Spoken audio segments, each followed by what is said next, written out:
কেমন আছো সবাই? আজকের বিকেলে অনেক বৃষ্টি হয়েছিল, তখন মনে হলো দোকান থেকে কিছু খেয়ে আসি। সেই অনুযায়ী চলে গেলাম একটা ভালো রেস্টুরেন্টে। খুব একটা হাইফাই না হলে ভালোই। ঢুকে গিয়ে দেখলাম ওই পেন্টিংটা আমার এত সুন্দর লেগেছে। পেন্টিংটা আমি তোমাদেরকে দেখাতে পারলাম না, পেন্টিংটা ঠিক করে, ফোনটা তো এতটা ভালো নয়। যাই হোক, পেন্টিংটা ঠিকঠাক দেখানো গেল না। তো ওই পেন্টিংটার দিকে আমি অনেকক্ষণ তাকিয়ে থাকলাম।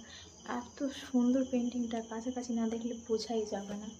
তো তারপর যাই হোক না কেন, পেন্টিংটা আমি দেখে খুব ভালোও লাগলো আমাকে পেন্টিংটা।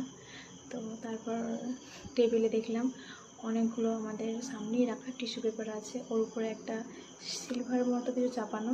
সামনে দেখলাম ক্যান্ডেল লাইট, শুধু ক্যান্ডেল লাইটে বয়ফ্রেন্ডকে নিয়ে যাইনি, বান্ধবীকে নিয়ে গিয়েছিলাম। তো এটা রেস্টুরেন্টটা ঘুরে ঠিকঠাক করে দেখাতে পারিনি ফোনে। যাই হোক না কেন, অনেকজন খাচ্ছিলো, তো আমি ওটা ভিডিও করিনি।